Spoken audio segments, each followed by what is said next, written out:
Things like this usually don't happen in a community like ours. It's very tragic.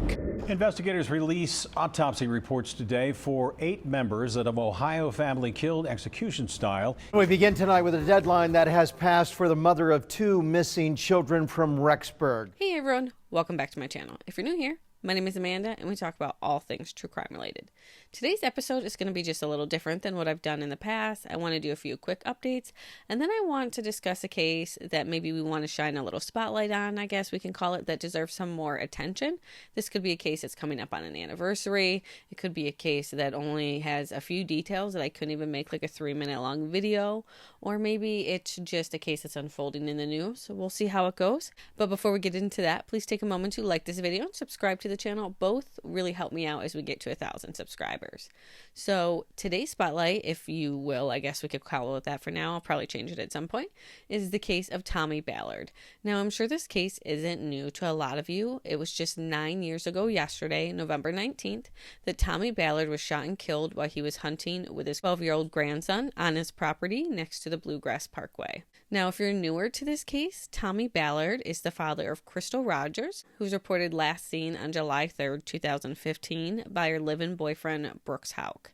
In the last year and a half of Tommy's life, he became the driving force for searching for Crystal. He even created a group called Team Crystal, where he went on to spend nearly every day searching for his daughter.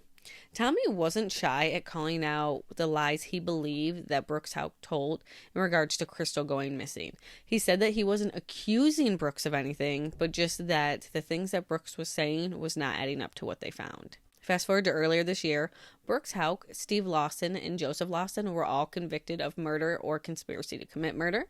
Brooks, he was sentenced to life in prison for murder, while Joseph and his father, Stephen Lawson, were convicted of conspiracy to commit murder and tampering with evidence. They were both sentenced to 17 and 25 years.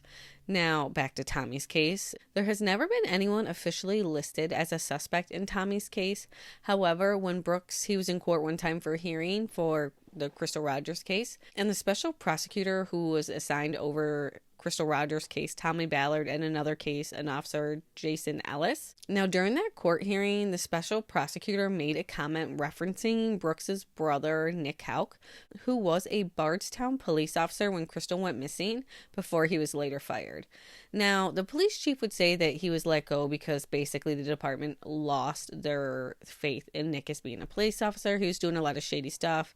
He failed a lie detector test. There was a lot of stuff going on that he definitely was not acting like a police officer during. But the part that really raised some eyebrows was that during this hearing, the special prosecutor said that Nick had sold a gun to someone using a fake name. That gun appeared to be the same type of weapon that was used in Tommy's death. Now, Tommy's name did come up a lot during both trials earlier this year. Brooks and Joseph shared a trial while Steve was a little bit earlier than that, but there has been no movement in his case.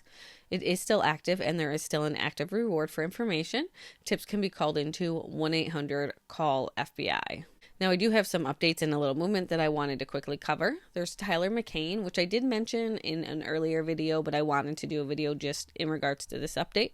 So he was set to go to trial beginning November 18th, 2025 for the death of his wife, Nikki Saelee-McCain, who has not been seen since May of 2024. McCain has been charged with 1 count of murder, along with special circumstances aligning with the murder was committed, along with the intent to prevent testimony.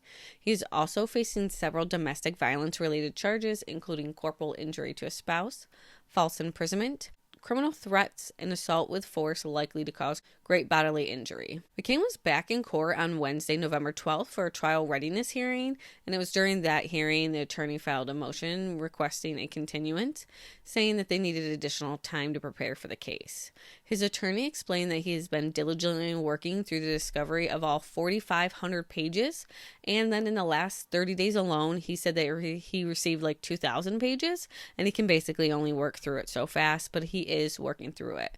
Because of that, the defense requested that the trial be pushed back till 2026. Now, the prosecutor would tell the judge that they subpoenaed more than 100 people, and they expect the trial to last between 6 to 8 weeks. And the prosecution suggested the trial starting maybe maybe in mid to late January instead. Now, at first, the judge did push back on the defense's request, pointing out to McCain's attorney that he has put no effort into securing expert witnesses that McCain can't even afford. So I don't know what's going to happen with that. But ultimately, the judge did agree to delay the trial. The next court appearance for him is set for December 19th, where hopefully a trial date will be set. Also in court recently was Andrew McGann. He is the 29-year-old charged with capital M out of Arkansas. He is accused of stabbing parents Clinton and Kristen Brink at the Devil's Den State Park back where they were hiking a trail with their children on July 26th. McGann was also in court on August 14th. Like I said in one of my videos, that seems to be a popular day with a lot of these cases that we're following. In that court hearing, he actually pled not guilty to the charges against him, and the prosecutors announced that they will be seeking the death penalty. He was also back in court even more recently on November 14th, just days after his attorney filed a slew of motions and requests. The most notable request was that they were challenging the death penalty, arguing that it was unconstitutional and that it was cruel and unusual punishment. One motion that was filed was already granted before the hearing began, and that was for McGann to be allowed to wear civilian clothes in court and appear without restraints. However, he still was, of course, required to wear a protective vest underneath his clothes. Now, during the November 14th hearing, the judge did grant several of the other routine motions, including the disclosure of digital files and the release of incarceration records. Some of these larger motions require more argument and they'll return to court on January 15, 2026. The prosecution is required to file their responses 10 days before the hearing. Now, lastly, I did want to discuss a tiny bit of movement in the case of 5-year-old Summer Wells. She was last seen on her family's property, which is located on Ben Hill Road in Rogersville, Tennessee, back on June 15, 2021. According to her mother, the last time she was going inside of her house to see what her brothers was doing. Summer was. From there, Summer's brothers were all busy doing whatever they were doing, so she went to go play in her room, which was down the stairs. And from there, it's believed that she went out the back door of her house, and she has not been seen since.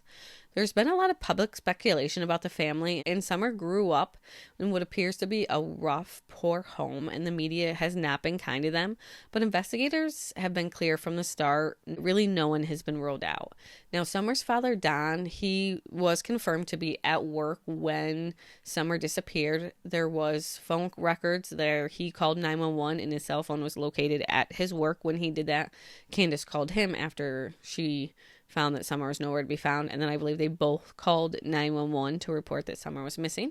Now, that is a fairly solid alibi, so they don't think he has anything to do with that. However, there's a lot swirling around with him, but that I can go ahead and link my other video. Now, the FBI did confirm that a search that was conducted on November 13th was in connection to Summer Wells and her disappearance.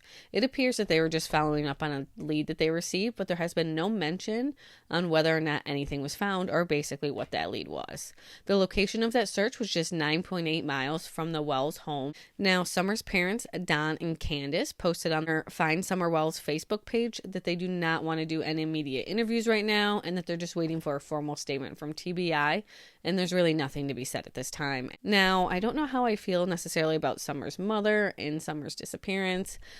Anything is possible at this point, but I do understand, like I said before, the media has not been kind to them, so I understand that they don't want to come out and speak too publicly.